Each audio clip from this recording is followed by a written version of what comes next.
Hello guys, magbukas tayo ng pinamili natin sa Gaisano.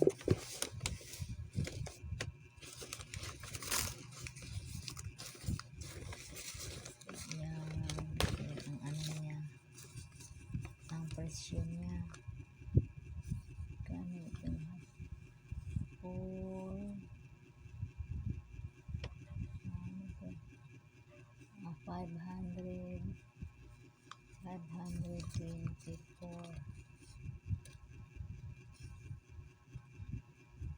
524 ounces,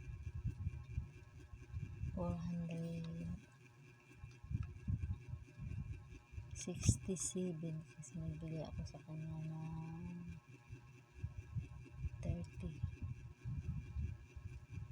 1,030 ang ibinigay ko sa kanya, kaya ang sinakli niya sa akin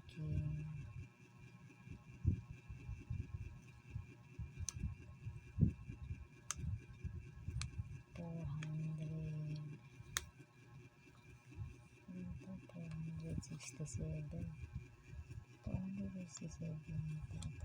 Hindi masyado maklaro. 467 96 or 86. Basta ang aking pinamili ay 524 ang presyo. Buksan na natin. Tingnan natin kung ano yung aking pinamili.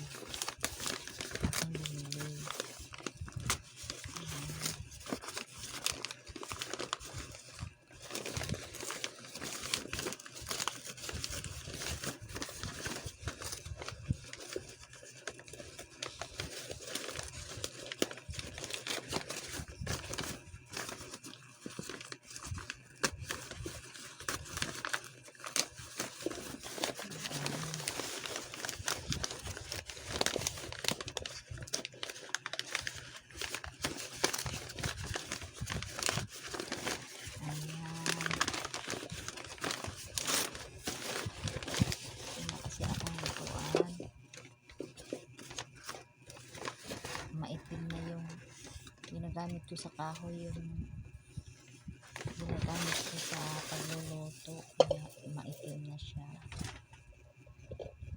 Ayan. Hindi ito sila partner guys, talagang kusa ko lang na binili itong takip. Mas maganda ang takip kaysa dito.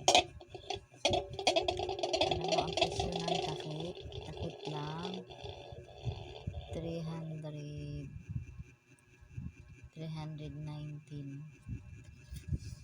Takip lang siya. Mas maganda pa ang takip.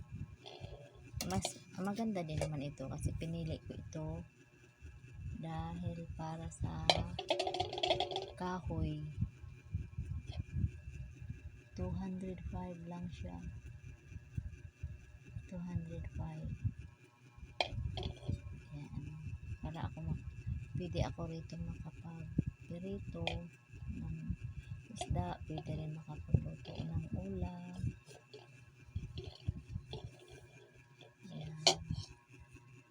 Ito, pwede ito gamitin sa gamitin din sa kahoy.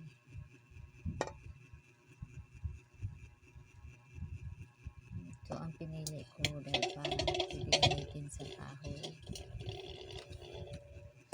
Kasi yung electric stove, kung mag-burn out, hindi ako makapagluto. Ito ang takip niya. Kasi yan ang takip niya, oh. Ayan, pwede ako magluto na mayroong takip. May takip siya. Diba?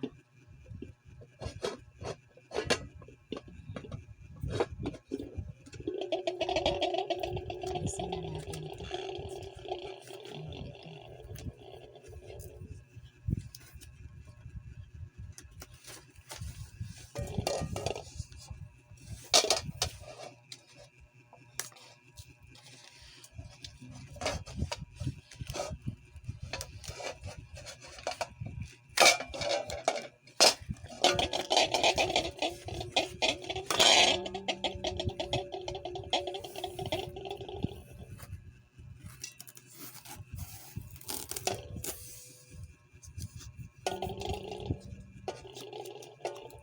itim na kasi yung ginagamit ko sa pagluluto.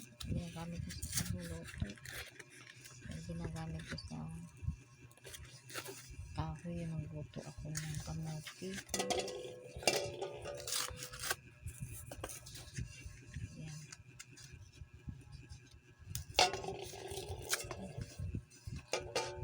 Aalis din naman ito pag nahugasan. Pinilit ko lang natanggalin.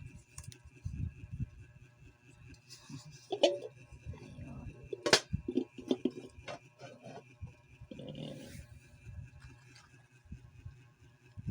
Pakuluan ko siya ng tubig, guys.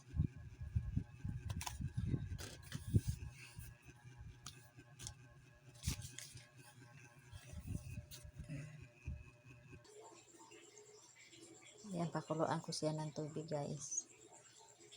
Dala na pang banlaw sa kanya. Panghugas ko sa kanya. Ayan. Ayan, hindi okay na, guys. Meron na akong paglutuan ng ulam.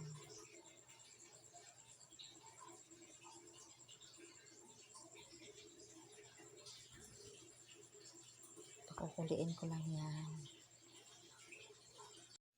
Ayan, guys, kitang-kita mo. Kulong-kulo na siya. Ayan. Kumukulo na siya.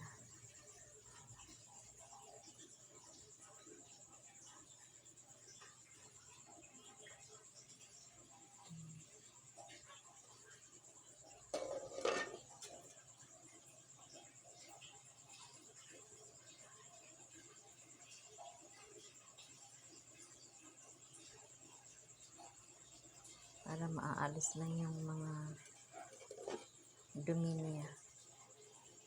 Kaya hugasan na lang siya, sabunan, tapos patuyuin. Pwede na siya paglutuan.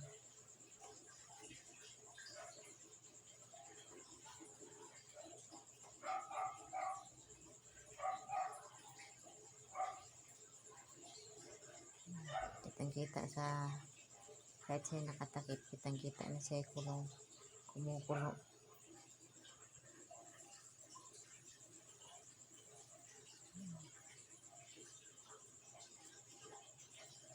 Pwede na siya, guys. Pwede na siya linisin. Then tapos na siya na pagpakuluan ng tubig.